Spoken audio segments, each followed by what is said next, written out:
it's a poor country, but it's a growing economy and has a lot of textile industries are there. They're making clothes now. They're doing it good. They have the resources to do it. We should let them do what they are best at. So right now they have the resources to make clothes. We should let them do that. We have the resources to make cars and bigger stuff and more mechanical stuff. So we should specialize in that. And at the end we can trade. So this way both nations are better off. Right? So that's the point. So even though the clothing industry shut down in North Carolina, that's okay because tomorrow there's going to be a new IT industry there or something, hopefully that will replace it. And it's government's choice or it's government's responsibility to provide with the support, with the loans or whatever businesses need so they can thrive and they can start up these new industries. So that was trade. Okay, one more example.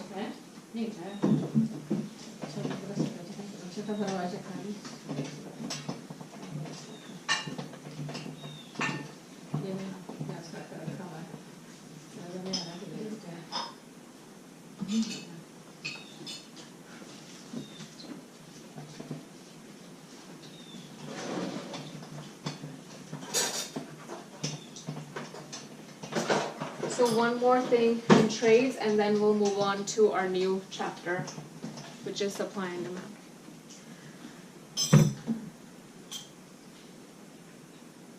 So what are trade restrictions? What are some things that government can do to restrict trade? Well, they can put tariffs.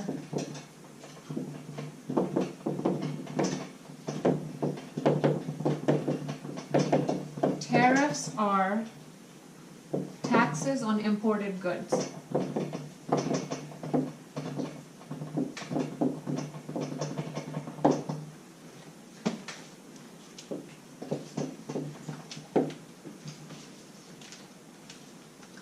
Another kind of trade restriction is quota. Quota is quantity restriction on imports.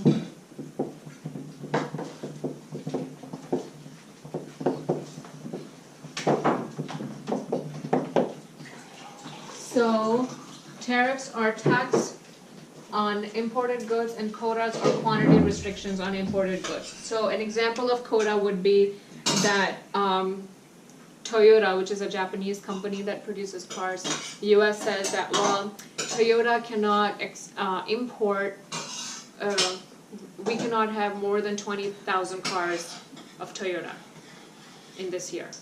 So that's a quota that government puts on Toyota. An example of tariff would be, so we have a very strong lobby for sugar tariffs in US. An example, or this is a real example, Domino's Sugar, if you guys have heard of Domino's Sugar. Domino's Sugar have a strong lobby to keep the tariffs on imported sugar. So their concern is, their logic is that we will save, you're saving jobs. So I'll write this down. Excuse me 1 second.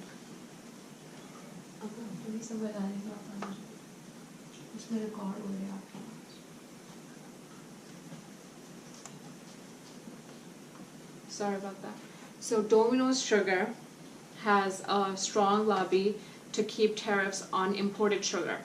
Now Domino's, everybody knows, is an American sugar company that provides sugar, right?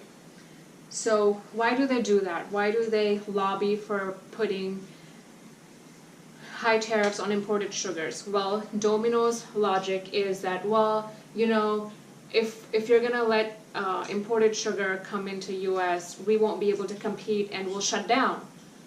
So if you want Domino's to stay functioning and stay in business and open for business, you have to put tariffs on these imported sugars. And they lobby for it. And okay, so what happens when we put high tariffs on imported sugars? Well, Domino's keeps its business, it's functioning fine, but candy manufacturers that produce candy in US, they cannot afford to buy the expensive Domino's sugar. So what they are doing is they're leaving US and actually building their manufacturing industries overseas because it's costing them less and they want to save money and increase profits. So we are losing jobs. So Domino's is still in business, but we're losing candy manufacturing jobs because they're just moving overseas now. So what's the benefit at the end? We saved Domino's, but then we lost other companies that didn't want to pay too much for the sugar and would rather make candies in Mexico and other countries that have lower sugar. So we always should weigh our benefits and our costs before we decide that, yeah, it's good, tariff on imported sugars is good, save Domino's. Like, it's not like that.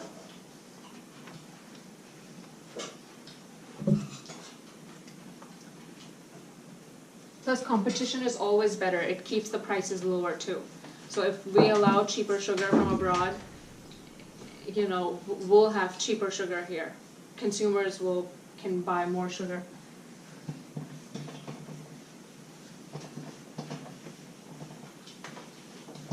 Okay.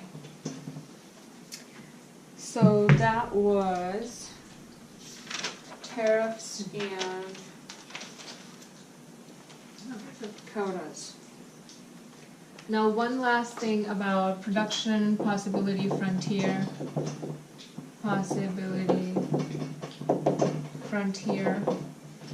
It is a graphical representation of opportunity cost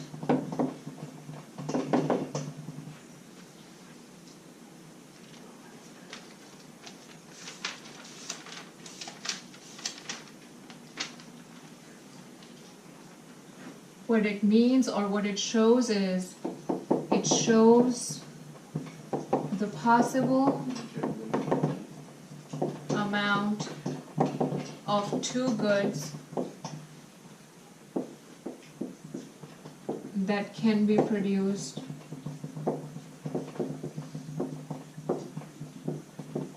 at one time.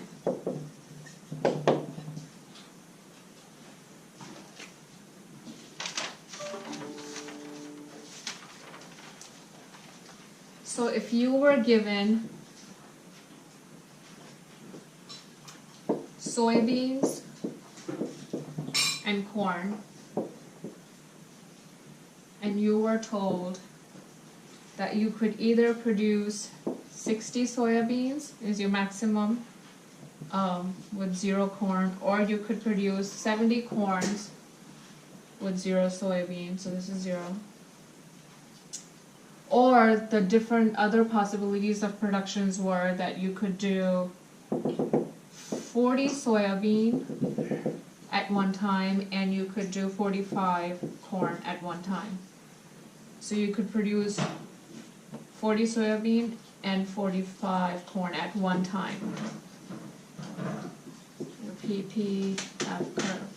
This is point A. Or you could produce 20 soybean and 60 corn. This is point B. So point A and point B are different combinations of soybean and corn that can be produced at one time. Okay? So at point A you could do 40 soybeans and 45 corns. At point B, you could do 20 soybeans and 60 corn. At this point, which we shall name C, you can name it C, you could do 60 soybeans, use all your resources to produce soybeans, but then you won't be able to produce any corn. It's 0 corn. This point, you could call it D. You could use all your resources to produce a maximum amount of corn. Shh. Baba. You could, at point D, you could use your maximum amount of resources to produce 70 corn and 0 soybean.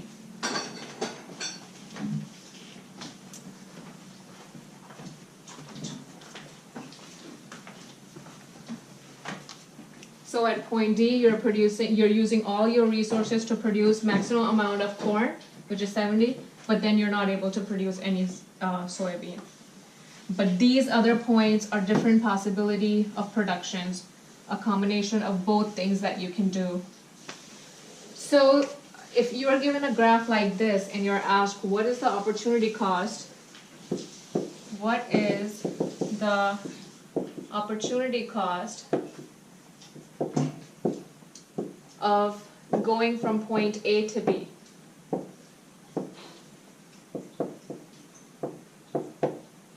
A to B. If you're asked that, what is the opportunity cost of going from point A to B? What will be the answer? So at point A, you're producing 40 soybeans and 45 corn.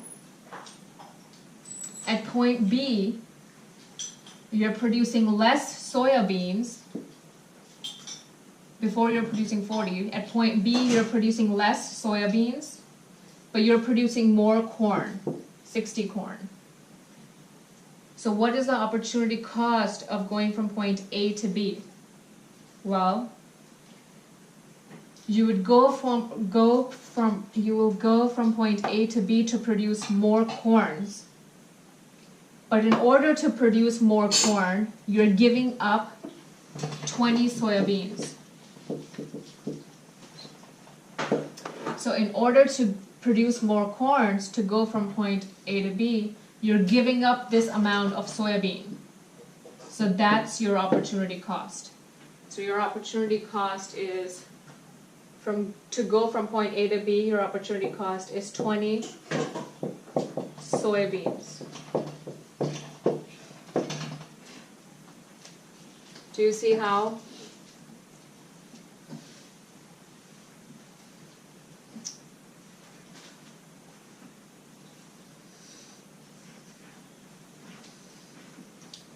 Because at point B, you're producing more corn.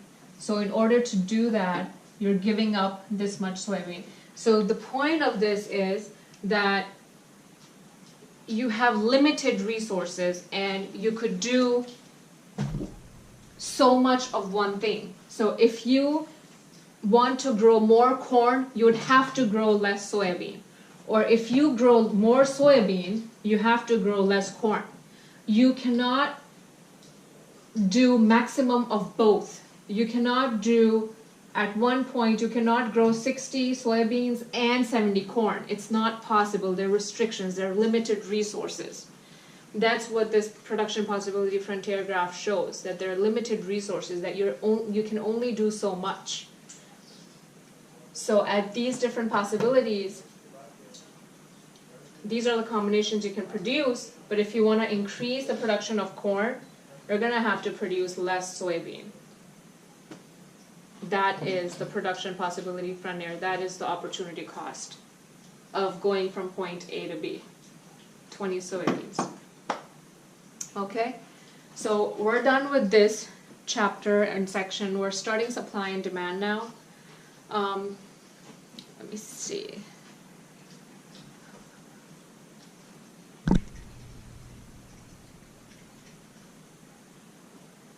Okay. So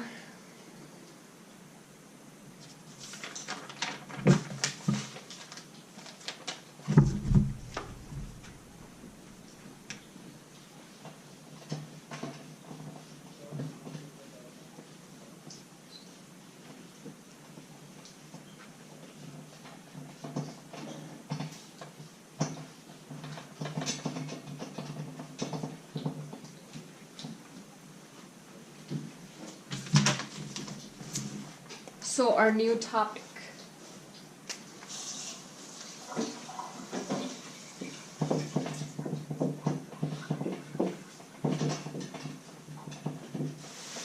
By the way, it doesn't matter what book you're using, if you're using any, but if you want to read about a certain topic in your book, what you can do is you can go back of the book. There's an index. So if in that index, if you want to, let's say, read about opportunity cost, go to the O section, find out the word opportunity cost. It will tell you the number of pages that talk about opportunity cost. So you can go to that page number and actually read just that topic. So anytime in this class we discuss any topic and you need a reference or you need more reading on it, a more thorough understanding or something, use the index of the book. It's very handy and you don't have to read the whole chapter. Not that I don't want you to, I mean, be my guest, but if you just want a quick reference, use the index. It's the best thing to use. So, supply and demand. Supply and demand is the basics of a market. Basics of a market. Market is when something